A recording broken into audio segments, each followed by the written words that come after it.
as many of you know, immunotherapy has been a big game changer in many areas in cancer. However, not so much yet, and I want to emphasize the yet for patients with ovarian cancer. And the reasons for this are multiple, but I think it boils down to us not really understanding what are the forces that counteract effectiveness of immunotherapy in patients with ovarian cancer. And sometimes I hear statements like, immunotherapy doesn't work in ovarian cancer. And I certainly hope that that's not the final conclusion. I just think that we haven't been smart enough to figure out how to make it work. And the fact that it works in so many cancers certainly gives us hope that it can work for ovarian cancer patients as well. So that's just kind of a brief, very high level overview of where we are with immunotherapy in ovarian cancer. Wonderful. That's a hopeful overview. And this is a question from a patient. So she's asking, what are your thoughts on the Artistry-7 trial? What have the results been in past trials and current trials for ovarian cancer? And do you know of any results for monotherapy of okay, you have to help me with these names. Nevkemlucan or something like that. Exactly, alpha. And so would you recommend the Artistry-7 trial over standard of care such as weekly Taxol? Yeah. So I think, and again, I'm familiar with a lot of the trials that questions may come up. I don't have encyclopedic knowledge, so I hesitate to quote exact results of trials because I don't want to misrepresent the information from these trials. But I think the question is a relevant one, and that is one that comes up when there's something promising in the field, like, oh, should I be getting this over the standard of care? And as you might imagine, that bar to say an investigational treatment is really better than standard of care is a bar that FDA takes very seriously. And that's why we have kind of formal presentation of data by the FDA, consideration of what else is available and constitutes present standard of care. And so I think the second question, should I be taking something over a standard of care, is easy one to answer. Well, that hasn't become standard of care and probably would not be available outside of clinical trials at this point. But I think the way the Artistry sort of program is going after is a growth factor called IL-2, which revs up the immune cells in the body. And there are a number of different ways and different companies that are kind of pursuing that particular growth factor. Simply giving it intravenously has too many side effects. So that used to be an old type of immunotherapy before sort of the more recent revolution in immunotherapies. But I think by engineering the molecule, the company and the purpose of this new formulation is so that it still keeps the effective parts, but it has much less side effects. And I think, I think the jury is still out. I think that program is, continuing. But the other question that was kind of in there was, monotherapy versus combinations. And I think many believe that the key thing for ovarian cancer might be the combination. And so, I'll probably just leave it at that. Okay, thank you. The next question is also a long one. So basically, it's she quoted a trial which was referenced in clinicaltrials.gov, but basically she's asking you that you used a combo, but also treated sequentially, adding or replacing with durvalumab and Durvalumab, yeah, and the Tremelimumab, yeah.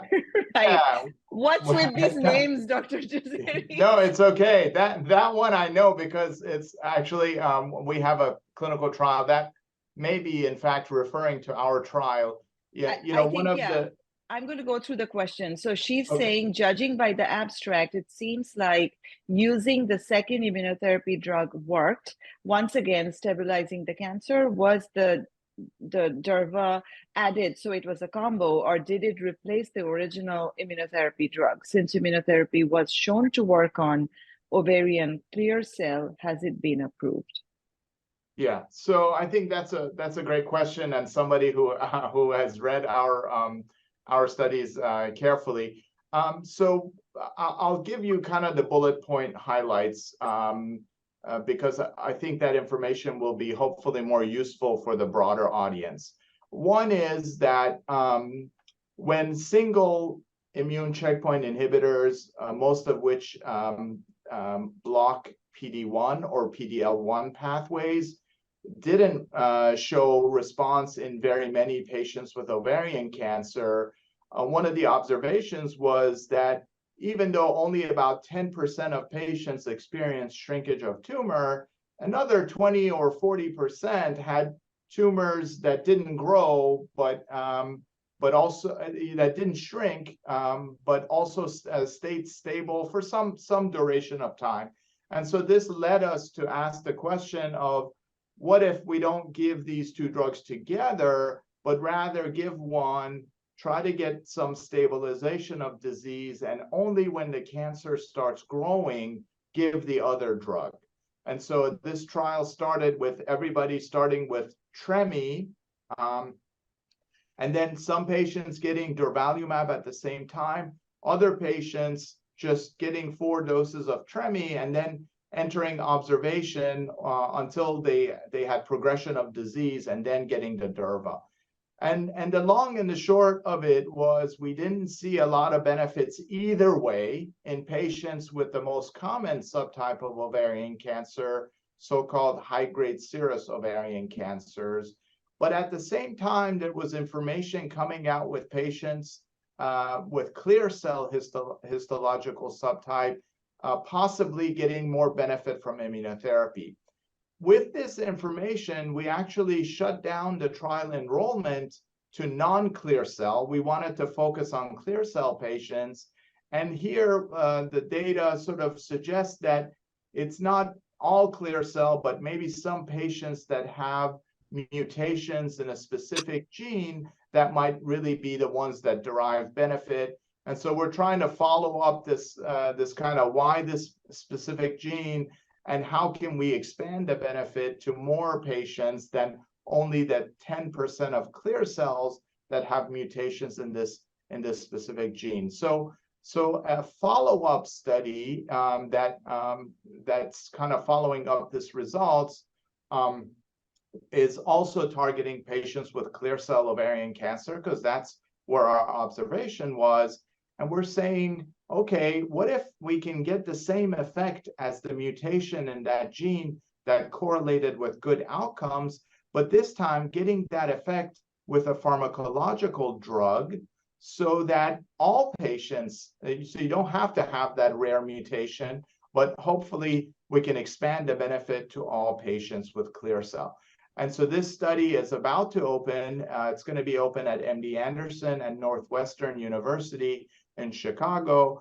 And so we're excited because it kind of expands some of the observations that we saw in that study. Hopefully that answers the question and provides a little bit of additional information.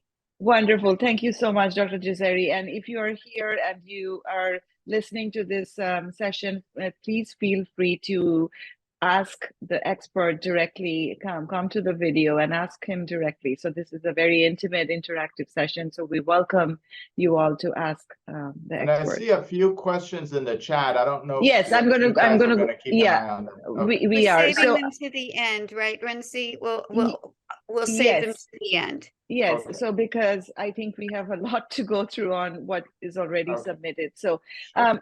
working on, just building upon the clear cell. So someone is asking, if a person is diagnosed at stage 1A ovarian cancer of clear cell, what is the recurrence rate and where no chemo was advised?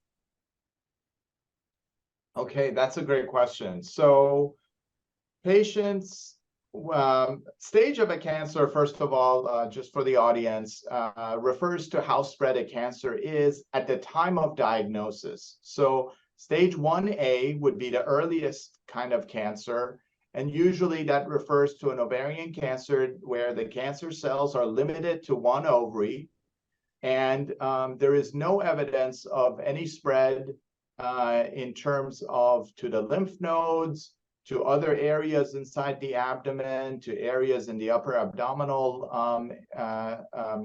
section, and the omentum, which is the fatty apron that hangs from underneath the stomach. So, first of all, I think one important issue is, was this a cancer that was appropriately staged, meaning biopsies of all these areas were done, or is it a cancer that might have been accidentally discovered by a regular gynecologist who was doing an operation on a mass? They didn't anticipate cancer, and so the only information is the ovary has cancer cells, but that extensive surgical staging hasn't been done. So I think it's important to separate what is a completely staged cancer from what might be a cancer that is apparent stage 1A. So it appears to be stage 1A, but those patients might benefit from additional surgery to really look at all those areas for evidence of disease spread. But going back to the outcomes, as you might imagine, in any cancer, stage 1 cancers have better outcome than cancers that are spread to distant parts of the body that are usually designated as stage 4 cancers. And so ovarian cancer is no different. It's just in ovarian cancer, we're not lucky enough to discover the cancer usually as stage 1A. But there's also something about the biology of the disease, and I'll come back to this. But stage 1A cancers have a very good overall prognosis.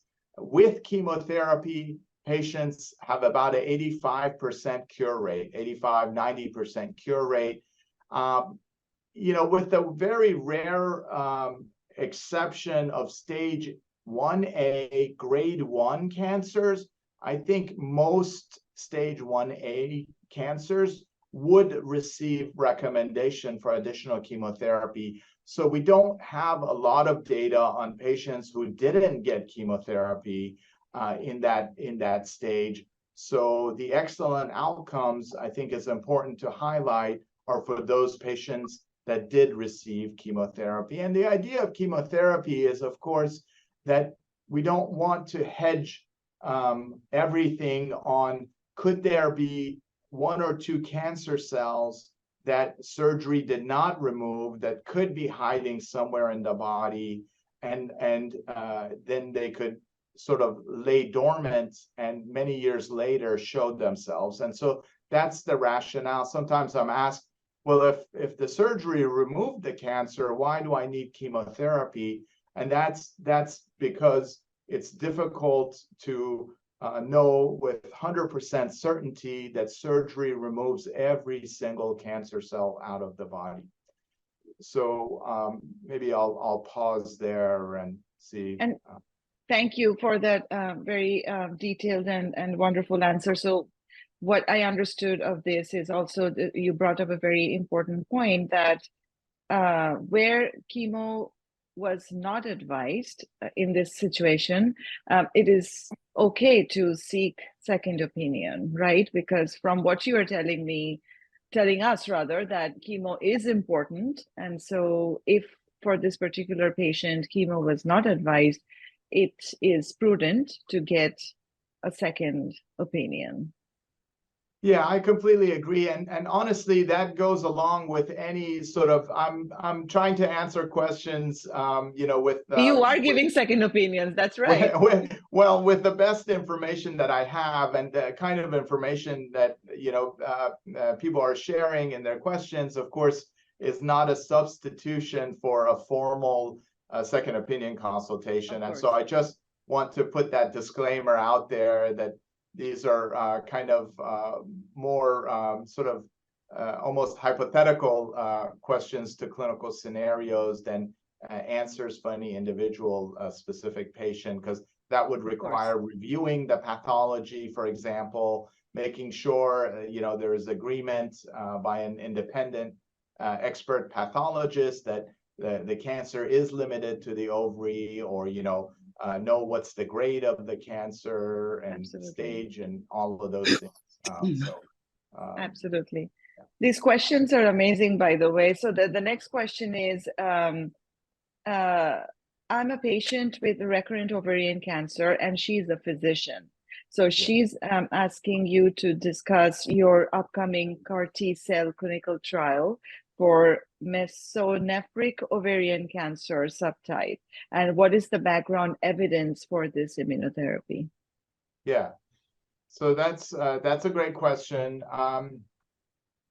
So many, again, I'm going to try to give a broader answer to so that it's not just specific to this trial of ours, but hopefully benefits more of the audience. So there's two general kinds of immunotherapy. There is immunotherapy with drugs that activate immune cells that are already in a patient's body. And then there are immunotherapies that either take the immune cells out of the patient's body and expand them in the lab to return them later, or use immune cells from another source, and again infuse these immune cells into the body to go ahead and recognize, attack, and kill the cancer cells. So this question refers to a trial that we just recently activated at MD Anderson, where the type of immune cells that we're using are not, they don't belong to the patient herself. These are so-called natural killer immune cells, or NK cells, that are harvested actually from cord blood that's banked. Patients that donate cord blood, this cord blood is a rich source for these NK cells. And these NK cells, like T cells or other immune cells, can be engineered to recognize a specific cancer-related target. And in our trial, the specific target is a protein that's present on the surface of ovarian and several other cancer types. This protein is called TROP2, TROP2. And this TROP2 protein, we know, can serve as a good cancer target because there are trials using other treatments targeting the same target in breast cancer. What we're doing is we're trying to develop an immunotherapy that precisely goes after this target. And we are taking 3 difficult to treat cancer types. One of them is platinum-resistant ovarian cancer. The other one is pancreatic cancer. And a third type of cancer is mesonephric-like adenocarcinomas. Mesonephric-like adenocarcinomas are rare gynecologic cancers that can sometimes start in the ovaries, other times they can start in the uterus. And there's some relationship between, maybe they start from areas of endometriosis. And so this trial looks at these 3 cancer types. And what's a little bit unique about this trial is that the immune cells are going to be administered directly into the abdominal cavity. Of course, we know that ovarian and many other gynecologic cancers like to spread within the abdominal cavity.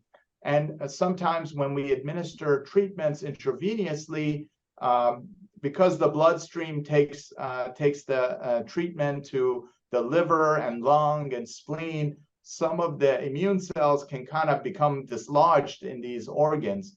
And so we have some information from animal models that maybe directly administering this type of immunotherapy into the abdominal cavity may have theoretical advantages. And so that's what this trial is about. The evidence for it is based on animal models where we saw success. And then in humans, NK, this immune cell type, the NK cells, when CAR cells, which are engineered immune cells, are made out of NK cells, they seem to work as good as CAR cells that are made out of T cells. So these are two different kinds of immune cells in the body. The advantage of NK cells is that it doesn't have to be the patient's own immune cells. We can, as I mentioned, use the cord blood cells, and also the NK CAR cells appear to have less side effects, at least in patients with lymphoma, where this treatment has been tried and shown to be beneficial in patients. So we don't have any clinical information on ovarian cancer, but based on results in lymphomas, we know that this type of immunotherapy can work if the target is good, and it can work with less side effects compared to T-cell immunotherapy. Thank you, Dr. Jazaeri. I'll pause here for a second and ask anyone if you want to ask a question to Dr. Jazaeri directly. Like, just directly speak to him. You are welcome to do that. And you guys should know that I'm an introvert myself, so I would never, ever volunteer to do something like that, okay? So if you want to just put it in the chat, that's perfectly fine. Introverts are the best, by the way. I am one too. So people don't understand that about me, but I am. So anyway, I'm going to go to the chat. I'd like to ask a question if I could. Yes, please. Because I'm afraid it won't get asked. We're asking a lot of questions about trials that make no sense to me at all. But is PARP inhibitor treatment only used for stage 3 and 4 ovarian cancer? I'm in Canada, and that is the case here. Originally, my gynecologist said that that was something that was going to be used for me, but then it came back and they said, no, it wouldn't be because I'm not stage 3 or 4. I was told I was stage 2. That's a great question, and that is in fact the case in the United States as well. Okay. But I would also say we also actually limit it to patients with stage 3 or 4 who have a certain molecular subtype of ovarian cancer that's referred to as HRD positive. So we feel that the benefit for patients that are HRD negative is very a lot less. So we're currently not recommending it for those patients. So I would add that yes, stage 3 or 4 ovarian cancers that are HRD positive. Okay, so it's more beneficial for those people. Correct. Okay, thank you. Yes. Okay, thank you. So I'm going to go to a chat question, Dr. Jazaeri. So Renee is asking, what are your thoughts on surgery for recurrent ovarian cancer? I have a stable tumor in one location, 6 years from diagnosis, on the NED for 12 months during that time. Yeah. So again, I'm going to sort of say I'm not going to talk about any specific person or situation, but I think that there's definitely patient populations that are served well by a so-called secondary debulking or second surgery. Those patients tend to be ones that have had a long period of time since their last exposure to chemotherapy. The longer, the better, because that ensures that chemotherapy is going to work again. Again, ovarian cancer is never a surgery-only kind of disease. So the question is surgery plus chemo versus just chemo. And so the longer it's been since last surgery, we use the term, the more chemo-sensitive or platinum-sensitive the tumor we would expect would be. And then the more localized. After all, surgery is a tool for removing cancer that's in one or a few areas. The more widespread the cancer is, sort of the less enthusiasm for using surgery versus just going to chemotherapy. So I think in my view, somebody who has disease in only one area where it's been several years since their last chemo exposure and would be expected to still be chemosensitive would be a good candidate for consideration of removal, again, followed by additional chemotherapy. Yeah. Thank you so much. I'll go to the next question on the chat. So it's from Imran, and he's asking that my question is the Keytruda trial, right? What are its results? And can you share some of the results of this trial, how promising it is? And so the trial is for high-grade serous platinum refractory or resistant patients. Yeah, so there have been a number of trials with Keytruda in that setting. Keytruda by itself only causes shrinkage of tumor in about 8 to 10% of patients with platinum-resistant ovarian cancer. So, you know, not as high as we would like, and that's why it's not approved for recurrent ovarian cancer. However, there was a study out of Roswell Park that was published in about 2020. And this study combined Keytruda with two drugs that are also commonly used in patients with recurrent ovarian cancer. They combined Keytruda with bevacizumab, that's also called Avastin, and an oral type of chemotherapy called Cytoxan or cyclophosphamide. This oral chemotherapy is often can be prescribed by itself or in addition to bevacizumab or Avastin. But this study was a single-arm study, meaning there was no control arm. So all the patients just got the three drugs. And what was sort of notable about this study was about 40% of patients with platinum-resistant disease showed shrinkage of tumor or had responses. And another 10 to 20% of patients had, again, stable disease, meaning no shrinkage of tumor, but no growth for some time. And so this combination is, you know, if we are going to talk about when might Keytruda be useful for patients with recurrent platinum-resistant ovarian cancer, it would be in this setting. I wouldn't think of it by itself just because the data there are not, you know, very compelling. Thank you. There's another question. If high-grade serous cancer has recurred and PARP inhibitors have stopped working, then what are the options for the patient? Yeah, so again, we have this somewhat arbitrary classification of ovarian cancer when it comes back. We call it platinum sensitive if the cancer hasn't grown on a platinum drug and has come back 6 months or more since last dose of a platinum drug. So if for patients that are platinum sensitive, by that definition, we often go back to a platinum-based combination.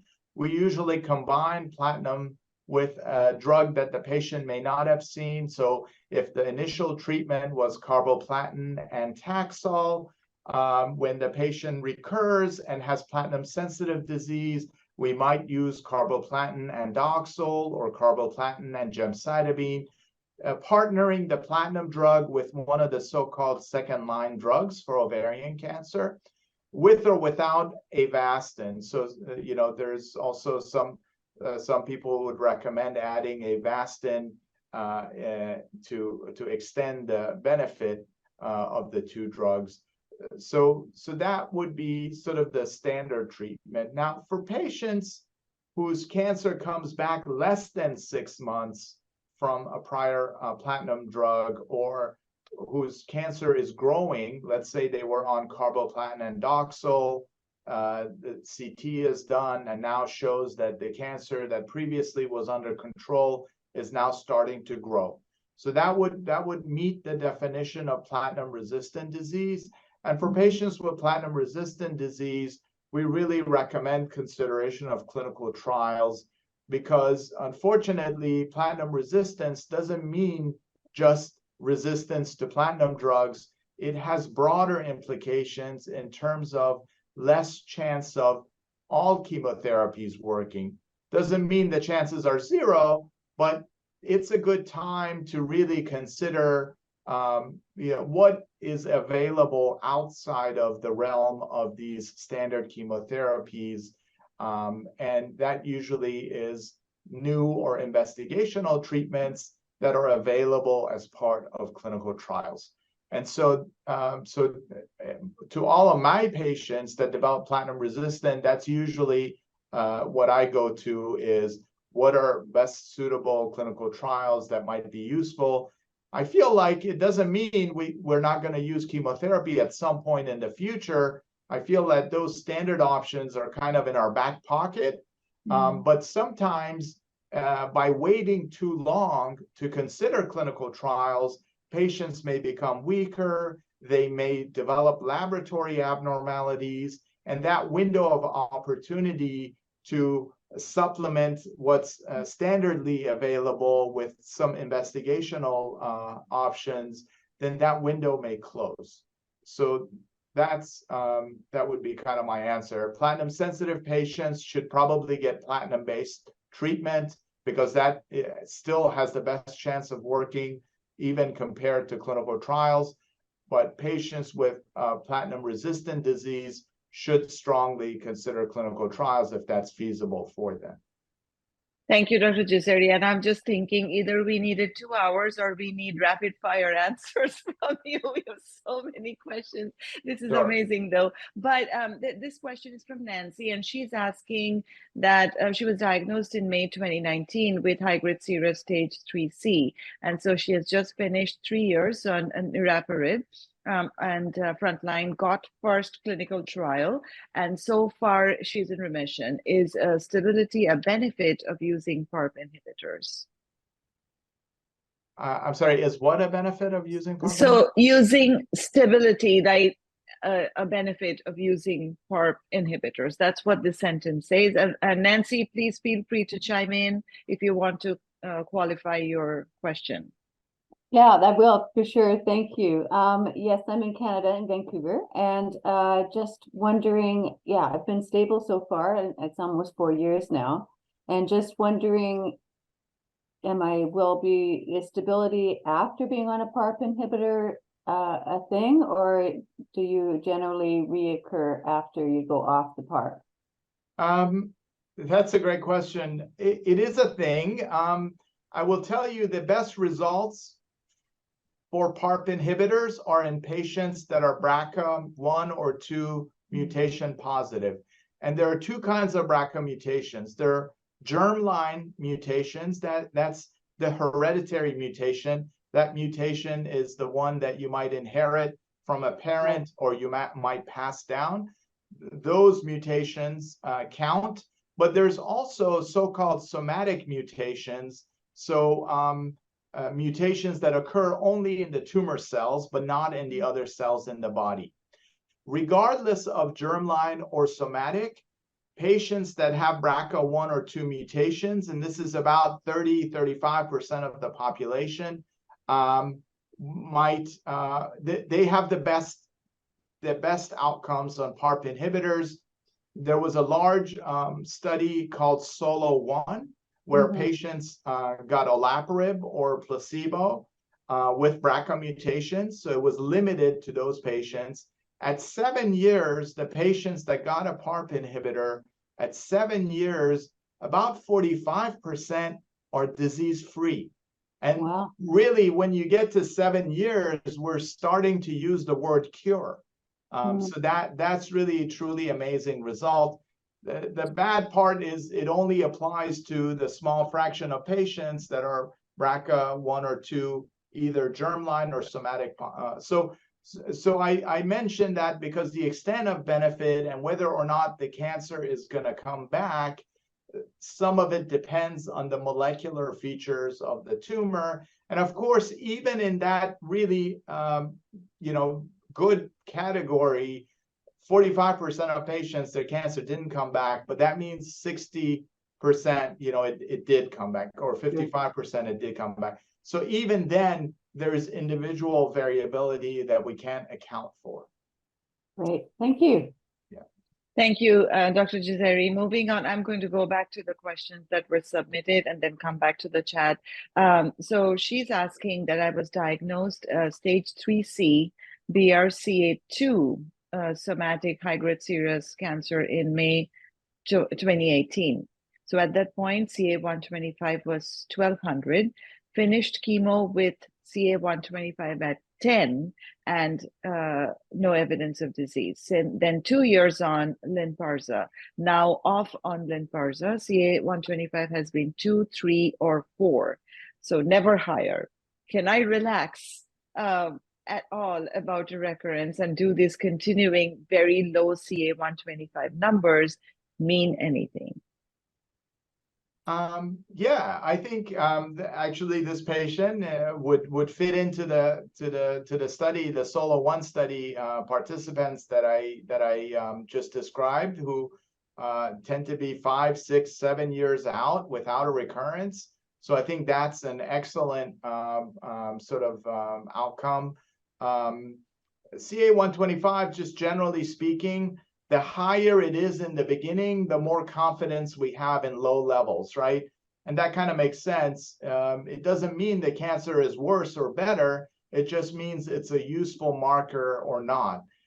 So some patients whose CA-125 is only maybe 100 or 300, when that becomes normal, we have less information than when it's in the thousands and it becomes normal. So obviously that is sort of more meaningful.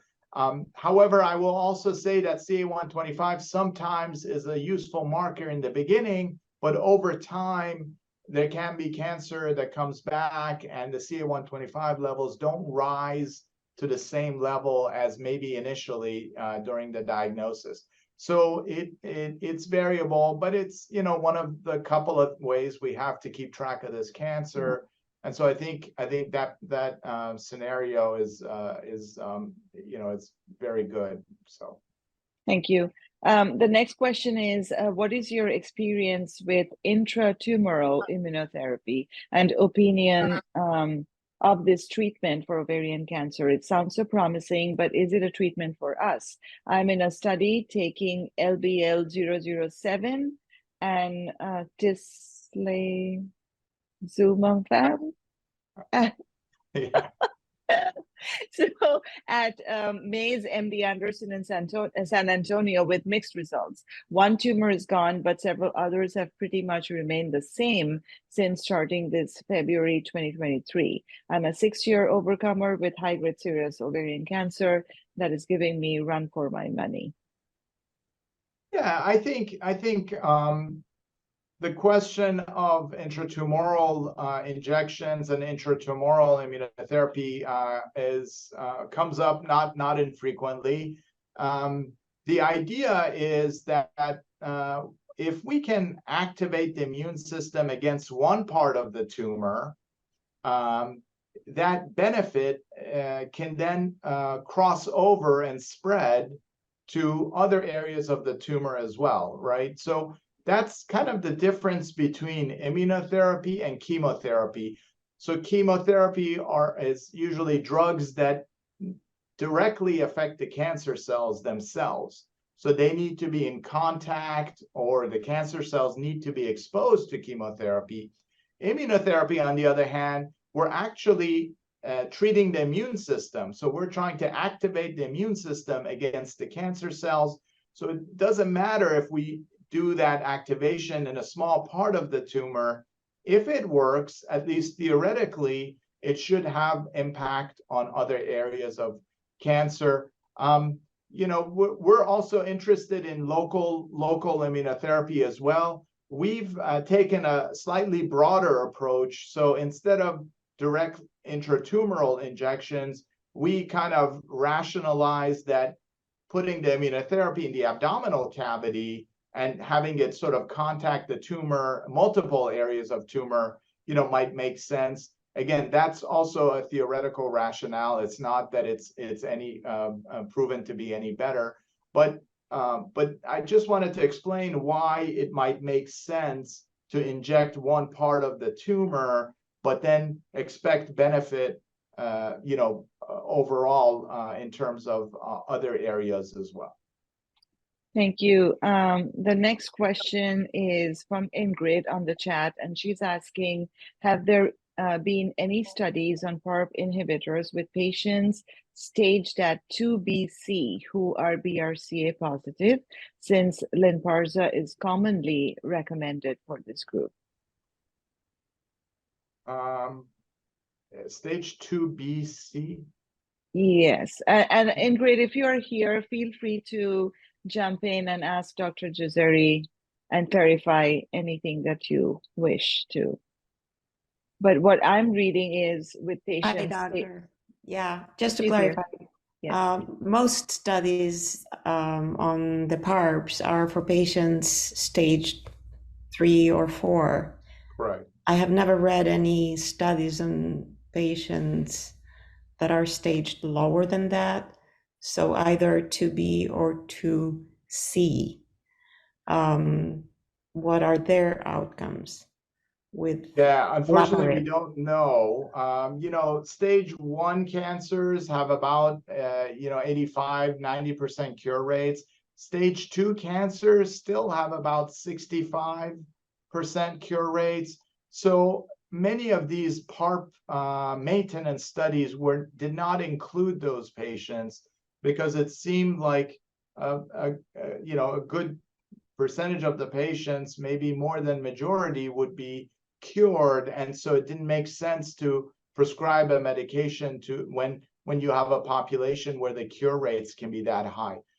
So we don't really know anything about a benefit of PARP inhibitors in those patient populations. I would say that would be a patient population that maybe if the cancer came back, then either a PARP inhibitor or a PARP inhibitor-based clinical trial might be useful to explore, especially if the molecular subtype of the tumor was HRD positive, as I alluded to earlier, or if the patient or the tumor had BRCA mutations. Yeah, I'm talking about BRCA mutation. Yeah. I mean, I'm in several groups where there are BRCA patients who are stage 2, stage 3, all are on Lynparza. And that's a question that keeps coming up. How come that there are no studies regarding this particular group? Yeah, that's really that's off indication. So that may be a decision that's made by the treating physician and those patients. But I can't really comment on that because I don't think it's supported by strong data. Okay, thank you. Thank you, Ingrid. So moving on to the next question on the chat, Margaret is asking, and Margaret, if you're here, feel free to chime in. So she's saying, my doctor has asked me to ask you for someone with the PPP mutation that has resulted in long overall survival for immunotherapy, both sequential and combination. Do you think it'll work the same if the PDL is first and CD1 second? There is no standard of care of clear cell at the moment. Dr. Moore has said MARV doesn't work on clear cell and Gemzar doesn't work on cancers with high FRA. Dox doesn't work due to side effects. Everything tried, immunotherapy was effective, but creeping up. So immunotherapy is the only option. And Margaret, if you're here, please feel free to clarify your question. Do I need to clarify anything? It was kind of an involved question. Part of it was about the PPP to R1A mutation. Is that correct? Yeah, I have that mutation that you had gone back and found to be result in a long overall survival for when you use the immunotherapy on them, either the combo or the sequential. Yes. And so they already started me on on Keytruda. And it worked really, really amazingly well. My doctor leapt up and hugged me harder than I've ever been hugged by my own family. the results were so good. It's That's been awesome. I want to hug you too. Thank you. He wasn't even going to operate. He said it was inoperable. And I talked him into operating. And 3 years later, the CA 125 went down to 48. He couldn't believe it. He had when my gallbladder was taken out, he had them go in and take pictures. He was so thrilled because the cancer he saw said wasn't grabbing. Wow. He really felt the Keytruda had gotten rid of a lot of it. And it wasn't grabbing onto anything. It was on the surface, but it wasn't grabbing. And there wasn't much of it, in his opinion. I wasn't happy to see it, but he was thrilled. Yeah. And but now it's creeping up. It zigzags up, so now it's like almost 90. And so my doctor's looking like he's going to have to find another treatment. But then we went through all this. There isn't any. And are you still on your abstract? We found your abstract, and I had a doctor at Johns Hopkins they had to do a second opinion on the pathology because it was wrong. Right. And she said there really isn't a lot of data to show that following up with an immunotherapy doesn't work. Yeah. And then we found your abstract, and then with my mutation, which no one had felt was very important ever, they thought, let's try following up, either doing a combo or following up with that other type of. That's what they're thinking. That's great. That's really cool to hear. Thank you for sharing that. Yeah, Dr. Saad has me in his database. Is that his name? I can't think. The one at MD Anderson who starts with Dr. Sood. Dr. Sood. He's talking about Anil. Yeah. Great. But anyway, I'd love to tell you about it. And so, do you think it'll make a difference? The PD. I mean, is there a reason you picked one before you did the other? No, again, that trial kind of evolved over time. First, it was all ovarian cancers, then it was clear cells only. Then we noticed out of all the clear cells, it's really patients, because we had 2 patients with exceptional, response that had that mutation. So I don't know if you were on or not, but previously I mentioned now we're going after drugging that target. So instead of relying on rare patients like yourself, who might have that mutation, we're now going to drugging it so that hopefully that benefit can be expanded to all clear cells, and then maybe someday to even other subtypes of ovarian cancer. Do you think a combo or sequential would be better? It doesn't matter. I think combo is always better. Yeah. Thank you, Margaret. Thank you. Ovarcome. Thank you so much for your advocacy. Thank you. There's a very long question, and we have about 9 minutes. I'm going to go fast. So basically, she's asking, my epithelial cancer was found in the fallopian tube, stage 1A, completely removed by surgery and followed by chemo. 2 years later, they found via MRI for back pain a small reoccurrence in the posterior cul-de-sac. It was completely removed by surgery, more chemo, again NAD. Now, 18 months after my last treatment, I had a CT scan that discovered another tiny spot and a small area of peritoneal thickening. So I would like to know how I went from stage 1A to third recurrence, still found early, and with the cancer, still growing. That tells me I am considered advanced. I want to have surgery like before, but have been told that's not a good idea because it's in the peritoneum. Yet I read that surgery is done in cases like mine. So they want to jump straight into chemo, but I feel like I need a second opinion. Yeah, I think, sort of we touched upon some of the issues at hand. So one issue is, when is a second, or in this case a third surgery, useful? Obviously second surgeries, we talked, the longer it's been since the last chemo exposure, the smaller the area, Those are kind of some of the considerations. A third, I would say, is even more rare, that most patients don't benefit from a second surgery. It's a select subset. And then if you imagine those patients, then a handful of those might be, we could say might benefit from a third surgery. So, again, not really understanding all of the specifics and the timelines involved, I can't really comment on whether a third surgery would be beneficial or not. But I think some of the concerns probably of the treating team are the peritoneal cavity or the abdominal cavity obviously is an open area.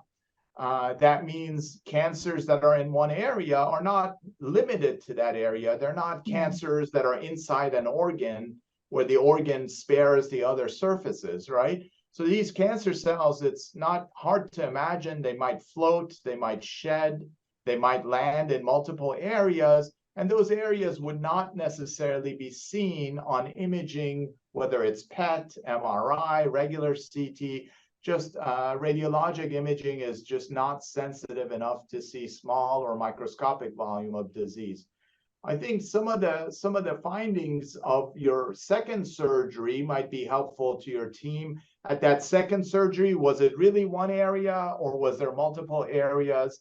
And then I think the conclusion that even after a second surgery, this cancer came back. So that tells you that surgery by itself wasn't able to prevent the cancer from coming back.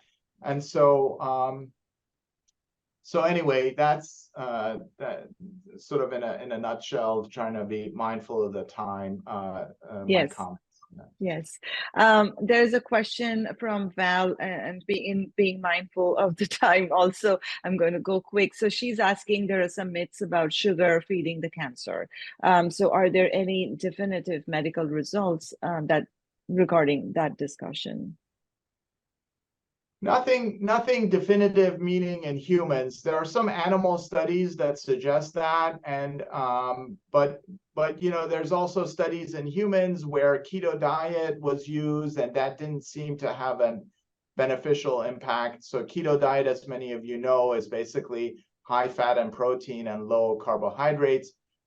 So I think the jury is out in terms of any sort of special diet for ovarian cancer or other cancers as well. Okay, Dr. Jazaeri, I'll let you choose the last question from the chat. There are a couple. You can choose which one you want to answer. I think that one, the one about the number of prior treatments, is it true patients will not be considered for trials if they've been on 4 or more different treatments or cocktails? That's very trial dependent. So some trials are written, excluding patients with, and that's another reason to think about clinical trials early, not as a option of last resort. I think that's a common misconception that, oh, you should only think about clinical trials once you've exhausted all standard treatments. I definitely don't agree with that. And I think that question brings up the fact that trials have 25 or 30 inclusion criteria, 25 or 30 exclusion criteria. All of those boxes have to be checked off. And some trials limited, to a number of prior lines of treatment. And so that you do want to be cognizant about that. And some trials, of course, allow unlimited number of prior lines of treatment. And so that's more inclusive, but there are those that are limited. Thank you so very much. I think we have time for just one more. Dr. Jazaeri? Yeah, it looks like there's a question about our trial of Lenvima and Keytruda at MD Anderson. I can't really specifically talk about trials that are ongoing, but I can say that a previous study of the same drug combination in patients with ovarian cancer showed response rates of 33%. And so based on that study, we're trying to understand why these two drugs work well together. And this combination is, of course, already approved for patients with uterine cancer. But we're interested in understanding why the benefit in patients with ovarian cancer. Thank you. And I'm going to ask you one question, which was submitted, which will be relevant to everyone. Is regardless of stage, the odds of cancer coming back after 5 to 7 years is very low. Do you agree with this statement? Why or why not? No, I don't agree with that statement because I think, as you might imagine, the lower the stage, the better the outcomes. So to me, you can't say, make statements that regardless of the stage, because then you have a very mixed population. I would say for most patients that are stage 3 or 4, 50% of patients are alive at 5 years. So that doesn't sound good, but that's actually an improvement from maybe 10 years ago when it was 35%. So I think we have made some advances, nowhere near what we would like to. But as you might imagine, those odds and those outcomes are much better for patients with stage 1 or even stage 2 disease. So I don't think you can combine all of those two together. Thank you so very much for the clarification. And this was a great 1 hour. I didn't even know how 60 minutes just passed by. Very, very much appreciate your time, Dr. Jazaeri. And thank you all Overcomers for joining us today and asking your very informed, very, very fantastic questions. Like I told you, it was going to be a tough class, but I think you kind of passed. So thank you for happy to do us. it in the future. Thank you. Yeah, Rusty, we'll bring you back for a part 2 so that we can do 1 more hour with you. So thank you everyone for joining us for this session of OC 360 Live, and we'll see you again for the next session very soon. Until then, everyone, keep overcoming. Thank you. Thank you, Dr. Jazaeri.